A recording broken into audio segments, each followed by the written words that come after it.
विश्वामित्र जब दिया किया मर्तलोक पियाना, धारे रूप बराहा बाग में ल्याधिम ताना। विश्वामित्र ने एक सुअर का रूप बनाया, जंगली सुअर का। राजा हरिश्चंद्र का एक बहुत कीमती बाग बहुत प्रेम से लगवा रखा था। उस सुअर ने वो सारी बगीची उखाड़ दी, नीचे हुड शरीर अपना मुंह देवे और उथल पुथल कर दे। को जावे नजदीक उस माली ने या उनको खाने भाजे, यानी तीर भी मार लिए, उसका कोई असर नहीं हुआ। तो सब उठ कर राजा हरिश्चंद्र के पास आते हैं। तो हरिश्चंद्र बोल रहा, भाई की बात होगी? कहने लगे, महाराज जी एक ईसा का सूता हुआ रहा है, सुअर है, और वो तो सारा बगीचा उजाड़ दिया और हमने तीर गोली मार के देख ली, उसका असर ना होता। तो कहते हैं राजा हरिश्चंद्र ने खुद घोड़ा पिड़वाया, उसके ऊपर अपना अग्नि बाण लेकर, अगर के बाण लेकर के बैठ गया और सेना भी साथ चढ़ ली। एकदम राजा हरिश्चंद्र जब आवे से वो सुअर उसमें से निकल कर भाग लेता है। राजा हरिश्चंद्र इतना तेजी से भागता है, सेना तो बहुत पीछे रहेगी, वो आगे चले जाते हैं। वहां जाकर के विश्वामित्र एक ब्राह्मण का रूप बना ले से, और एक लड़की और एक लड़का दो अपनी सिद्धि से तैयार कर देता है। उस लड़की को राजा के पास ले आवे, हाथ जोड़ कर न्यू कैसे, हे राजन, हे एक क्षत्रिय, एक विपर का काम कीजिए। अक महाराज एक यहाँ पर शायर आया था, अकमन ना बेरा शायर सुर का, पर मेरा काम कर महाराज, किधर छुप गया होगा, कित पाओगा तनव के काम से भी परवर के एक कन्या है ये, इसका ब्याह करना से कुछ कन्या दान करना चाहिए था, कोई व्यक्ति नहीं मिल रहा था, आप आगे धन्य है। राजा हरिश्चंद्र आप तो सतवादी हो, आप क्षत्रिय हो, ये गरीब कन्या एक ब्राह्मण की लड़की का ब्याह हो रहा है, इस पर कृपा करिए। तो बोले महाराज जी ठीक से, स्नान कर ले, नहा धो लिया। कहते हैं कि इनका पति कहाँ है, उसको बुलाओ। उसी समय वो लड़का बुला लिया, फेरे करवा दिए। कहने लगे इनको कन्यादान दे, 7 असरपी दे दी। लोग कन्या नहीं कर मांडा, ऐसे नहीं करा। तो वो कहता है हरिश्चंद्र कि तू राजा होकर और 7 असरपी दिखावे, तने शर्म नहीं आती, तुझे श्राप दे दूंगा। हरिश्चंद्र कहे महाराज नो ना कर, या मैं थोड़ा लेके आया था, जल्दी में था, आप चलो जितना चाहो सो ले लो। कदे वहां मुकर जा, अक नहीं मुकरूंगा, अग लिख कर दे दे। क्या लिखवाओ? अग आपका सारा राज मेरे नाम लिख दे, वह पैसे दे देना तन दे दूंगा। कदे उड़ा जाकर राजापन दिखावा, तो उसी समय लिख दिया कि मैं सर्वस्व अपना राज्य और इसको देता हूं, ब्राह्मण के नाम करता हूं, विपर के नाम। वापस आ जाते हैं, आगे आके राजा को ने बोला बैठ घोड़े पे। घोड़े पे बिठा के अगली तरफ और पाछा वो पंडित जी बैठ गया विश्वामित्र, राजा को गले से पकड़ लिया आगे थे। अब तो मेरा बंधुआ हो गया। अब सैनिकान देखा कि राजा को और एक ऋषि पकड़े बैठा, तीर चढ़ा लिए। राजा ने बोला कि या तीन मना कर दे, क्यों मरुआ है मुझे, ना अपना वचन हार जा। सब उसको कह दिया कि चुप भाई, मारो मत ना, इसका कोई कसूर नहीं है, मैंने लिख कर दे रखा है। तो ने बोला इब्राज मेरे नाम हो लिया, बता कितने देगा वो? 70 जो है ना 100 असरफी चाहिए थी, 100 बार। वो बोला वो भी दूंगा। ने बोला कितने देगा? तू हार जा, अपने बच्चन ने कह दे मैं नहीं दे सकता। ना ये नहीं कह सकता, कुमा के दूंगा। कुमागा 100 असरफी इतने 10 साल में भी ना कुमाई जा। ने बोला महाराज हमने बेच दे सारे परिवार ने चल के, तेरे पैसे जरूर दूंगा मां। तो उसी समय रानी को पकड़वा लिया और उसके बाल पकड़ लिया विश्वामित्र। राजा कति नहीं कसक्या, रानी को मतलब राजा को भी बहुत परेशान कर दिया अपनी सिद्धि से। तो फिर भी ने बोला विश्वामित्र के अब भी राजा अपने वचन ने छोड़ दे, मैं दोनों वन छोड़ दूंगा। कहते हैं वो रानी कहती है कि महाराज नजर नजरा में ऐसे ढंग तक कह रही है कि वचन मत हारना, वचन सा धन नहीं है, और चाहे जीत मर जाओ पर आप वचन नहीं हारांगे। रानी ने भी ये प्रण करके यानी उसको सहारा दिया। उसको ले जा करके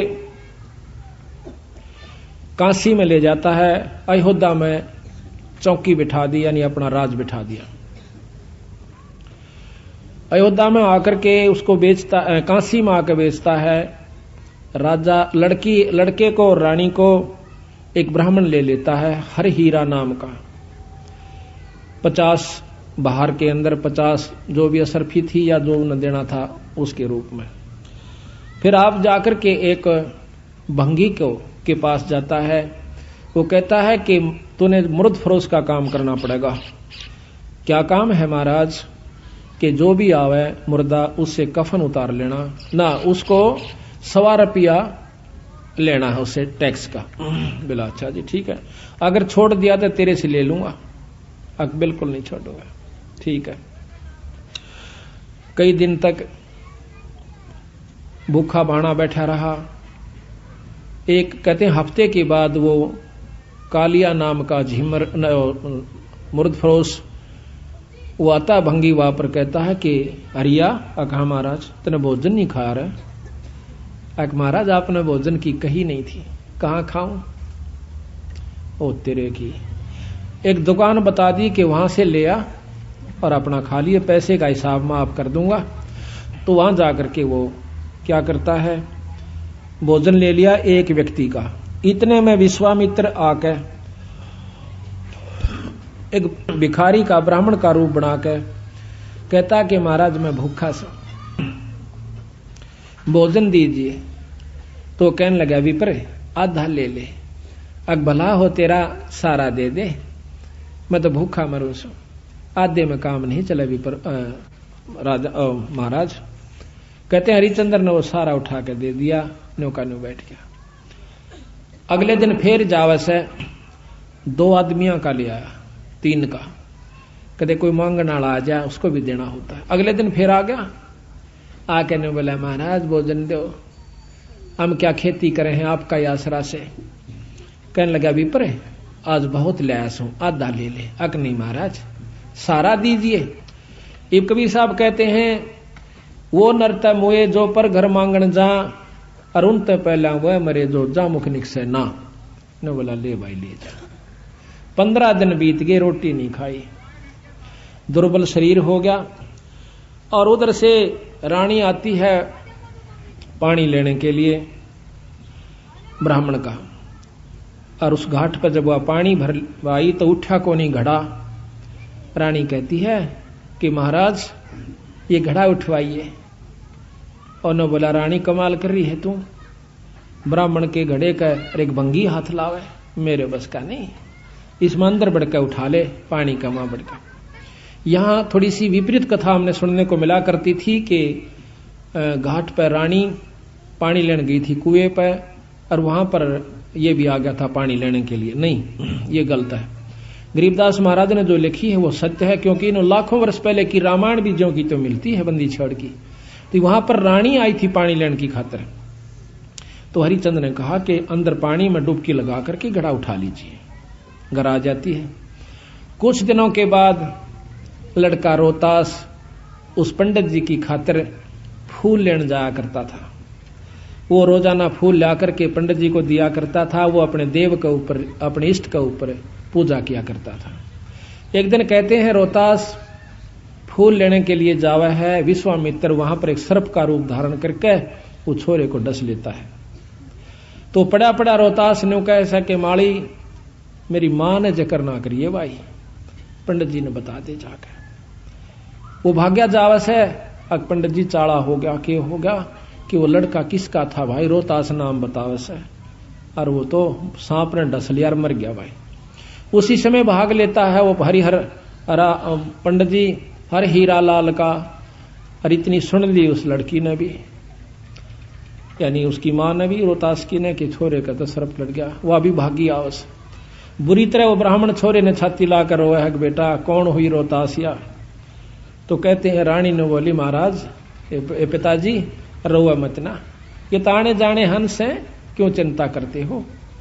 उस मां ने उस ब्राह्मण का ढाढ़स बढ़वाया कि ये तो आना जाना खेल से, रो मत ना महाराज, हम सब ने जाना से, हमारे साथ होनी थी सो होगी, कोई बात नहीं। अब वहां से लेकर के वो लड़के का कफन उसके ऊपर लपेट के कपड़ा चल देती है। अब गरीब की गेला कौन जा, हरी हीरा और 2-3 जने वो जाते हैं। जाकर के मर्द घाट पर लुटा देती है, फूकण की तैयारी करे से इधर उधर से लकड़ी तैयार करके। तो इतने में हरिया आ जाता है। हरिश्चंद्र कैसा कि माई वो दे टैक्स 1.25 रुपया काट। तो वहां पर वो कहती है कि महाराज ये आपका बेटा रोहतास है, अग मेरा कोई पुत्र नहीं है, और मैं आपकी रानी सू, कोई पुत्र नहीं, मेरा कोई बेटा नहीं, 100 रुपया दे दे। बोली चाला कर रहे हो कि यहां पर मैं किस पे लाऊं, इस नगर में मैंने कोई जानता भी कोई ना, और ना मेरा कोई भाई। इतनी कहकर रो पड़ती है, कहने लगे अड़ ये को नहीं चल रहा, 100 रुपया दे दे, मैं नौकर प्रयास हूं आज। तो वो कहती है कि मेरे पास पैसा नहीं, कफन उतार लेता है और नो कहकर वह पागल हो जाती है और उस लड़के की लाश को पानी में डाल देता है। वह रोती हुई सिर पागल होगी, अकीब रह भी के गया, पति विमुख, पुत्र है नहीं, पागल होगी, सिर के बाल पाड़ती हुई। और फिर विश्वामित्र ने क्या करा, एक अंधी चला दी, जंखाड़ चला दिया। कौन जावा गरीब की गेला, सब आप अपने घर न टल गए। वह जाकर के एक मंडी में सिर छुपा लेती है, पड़ी पड़ी रोए, बेहोश हो जाती है। उधर से विश्वामित्र ने क्या करा, एक बहुत बड़े अधिकारी का लड़का एक बाघ का रूप बनाकर, चीते का रूप बनाकर छोरा मार दिया, पाट दिया और भाग गया लेकर के। वो ढूंढ पड़ी, जब वो विश्वामित्र ही दूसरा रूप बनाकर कहता है कि आजो मैं बताऊंगा थारे छोरे ने एक डायन ने खा लिया। और क्या करा विश्वामित्र ने, एक पशु की को खत्म करके और उसका आगे उसके हाथ पांव खून खान लगा के घेर दिया और उसके मुंह का खून लगा दिया। बेहोश पड़ी थी वह रोहतास की मां तारावती। तो सारे उस राजा को, नवाब को, अधिकारी को, सैनिकों को लेकर के वो विश्वामित्र उस मंडी में ले जाकर दिखावा से कि यह पड़ी डांड और हाथ मुंह तलिए खा और ये बाकी हाड हुड पड़े से। उसी समय कहता है राजा के बुलाओ हरिचंद को, जल्लाद को, इसकी शर्त उतार दे। कालिया को कहा कि कालिया इसका सिर उतरवा दे, क्योंकि वो सारे काम उन्हीं से जल्लाद रूप में भी वही क्या करते थे। उसी समय राजा हरिचंद्र को, क्यों नौकर था वो कालिया का, कि हरिया कि हाँ महाराज, कि इस डांड का सिर काट दे। अभी महाराज पकड़ कर बाढ़ और तलवार ने मारने लग गया। पीछे से भगवान विष्णु ने तलवार पकड़ ली। ने बोला हरिचंद सफल हुआ। कौन सा भाई, कि भगवान विष्णु। अक्न्यों नहीं, भगवान बहुत दिन हो गए छुप कर रहते ने, सामने आ जाओ ना, छोड़ दो तलवार ने, प्रगट सामने आ जाते हैं। कि मांग हरिचंद के मांगा है, कि महाराज जब दर्शन हो गई मांगन ने भी के रह गया मेरे पास, कि फिर भी मांग भाई। अक आप पक्का वचन भर लो, कदे फिर जाओ। अक वचन भर लिए। ने बोला सारी काशी पार हो, और या बांदी जीवित हो, ठीक हो, और इसका छोरा जीवित हो जा, और विमान में बैठ कर जा, यहाँ के काशी के पशु और पक्षी भी स्वर्ग में जाने चाहिए। बोल तेरी के सलाह से। ने बोला तथास्तु, सारे स्वर्ग में जाएंगे। बोल सतगुरुदेव। तो महाराज कहते हैं कि जिस नगरी में साधु रहते हैं वो नगर भी अमान है, अमर है। ऐसे प्यारे संत जिसमें रहते हैं वो सारी नगरी को पार कर दिया करते हैं। तो यहाँ का ये थोड़ा सा आपका वर्णन ध्यान से सुनोगे जो समझ में आओगा। महाराज की वाणी बहुत प्यारी है। विश्वामित्र अर्ज करे वो का को दुखदाई, सुर नर मुनि जन देव सबन ने चुगली खाई। गरीब सब करें सभी कहे ऋषि देव, हरि चंद दो डगाई।